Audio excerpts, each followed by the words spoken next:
bridge. I'm going to take a few points on the drag in Tango, the drag ending in promenade, and we'll just cover some of the points that we talked about last week. So we won't go into a huge amount of detail. What I will talk about is how to do the head flick and when to do it, how to transfer your weight, and then the breakdown of the drag itself into the promenade. So I think at first you were confusing a little bit of the other lines that we use a lot in Tango. Often we will do a challenge line, and that's a line looking out to the left with both of us in a promenade type of position. It's not a true promenade because we're not open in the base, but it's a promenade shape. So that's a challenge line, and the challenge line may be done into a dropped oversway or into a right lunge. There are many things you can do there, but if we're going to go directly into the drag, then we're not going to do the challenge line first.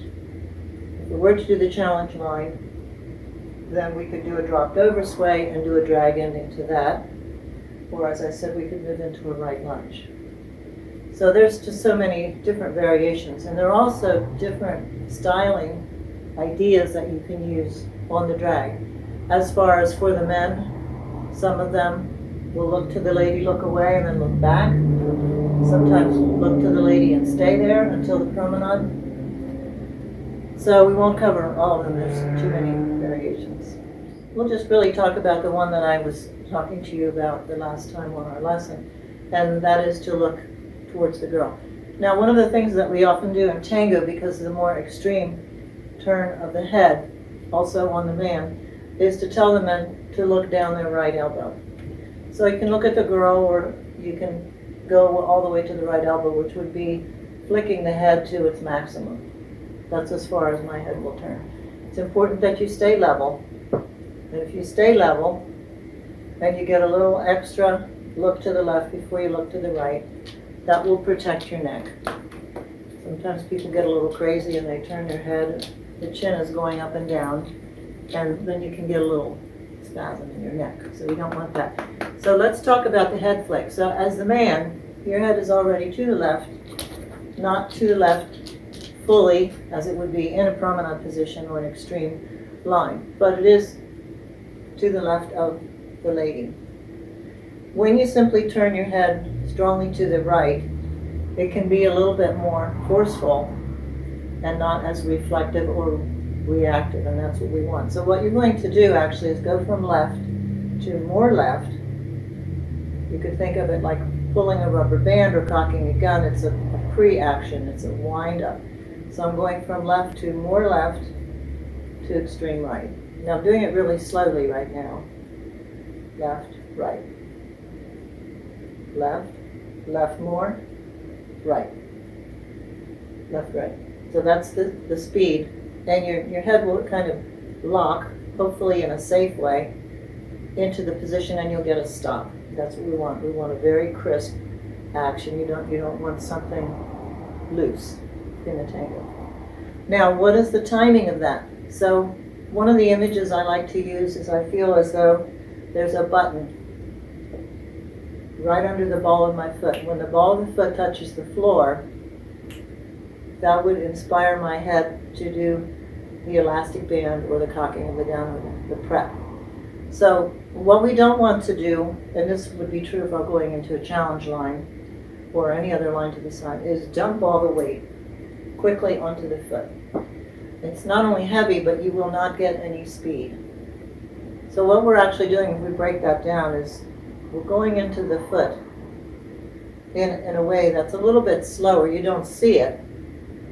The ball of the foot, the heel lowers to the floor as my weight is transferred, rather than the foot and the body moving at the same time. That gives you a heaviness. So it's more or less a preparation of the leg, a split position, or grabbing of the floor, and then a transfer of your weight. So this is a little practice you can do as you flick the leg. You turn your head more quickly to the left. Then you'll transfer your weight and flick it to the right. So you'll get left, right. Now that looks easy enough. a little tricky to coordinate. You were doing a pretty good job of it. My heel is going down at the moment that my head goes back to the right. So I'm going to just put my feet in the tango position, put up the frame, my head is to the left. As I step on the button, it goes more to the left. As I press the heel down, it goes to the right. So you can now practice that motion of foot and body. Now, one of the things we like to say in tango, we often say this to the ladies because they're the ones that are doing more of these head actions. Foot, body, head. Foot, body, head. Foot, body, head. So there is a little bit of a difference in when my weight transfers and when the head moves, but it's really not noticeable. When you're looking at it, you don't see foot, body, head, you just see suddenly I've arrived. But it's a good way to train yourself in there. The foot, the transfer of the weight, and the flicking of the head. We do see this more often in the lady's actions because she is the finish of the line. So of course my action towards the lady, whether I'm going into a right lunge or if I'm going into the drag, when I look at the girl, there will be this moment of my head and then her head. She is reacting to you. So that's where we see the speed. We see the speed by isolating these body parts rather than everything at one time. So that addresses the transfer of weight, the flick of the head. I'm going to remind you also to make sure that you're using a nice foot line. Just remember, in general, you don't want both heels on the floor. So if I'm in a line and I have my heel down, now I have a very ugly line, and my weight is not in the right position. So you want a nice line in the ankle and the foot. The lady will be draping on your right side. Now there is a little bit of an action through my rib cage and my arms. I'm not going to talk much about that today. That's very difficult to feel by yourself, and it's easy to do too much. You'd be surprised how much you can do simply through a quick weight transfer, a flick of the head, and a firming of the frame. When I try to create the speed of stopping my body, my core will automatically want to tighten. I hope yours does too. If not, remind yourself, because if I move and stop in any direction, I'm aware that the muscles of my core are engaging to help me stop. So that's a misunderstanding about tango sometimes, that we think we are fully toned at every moment, and you simply cannot get speed if you're in one condition. Just a few notes to finish up. I did get disturbed there, so I'm coming back another day. So we've talked about the flick of the head, the placement of the foot, transfer of the weight, keeping the heel off the floor, having this feeling of firmness through the frame, and looking at the lady to finish the line. The lady, of course, would do all of the same things.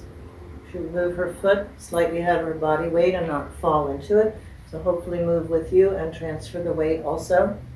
Now her head normally would be closed, and the way that you're doing it in your plan there is to do a closed finish at the end of the basic reverse turn. So she is in the closed position. So she will also get sort of what we call a double take or flicking action of the head. So she's already left, she gets a little bit of a right-left action. There's the ball of the foot, the heel is going down, and the head will flick to finish in the closed position with an extreme turn to the left.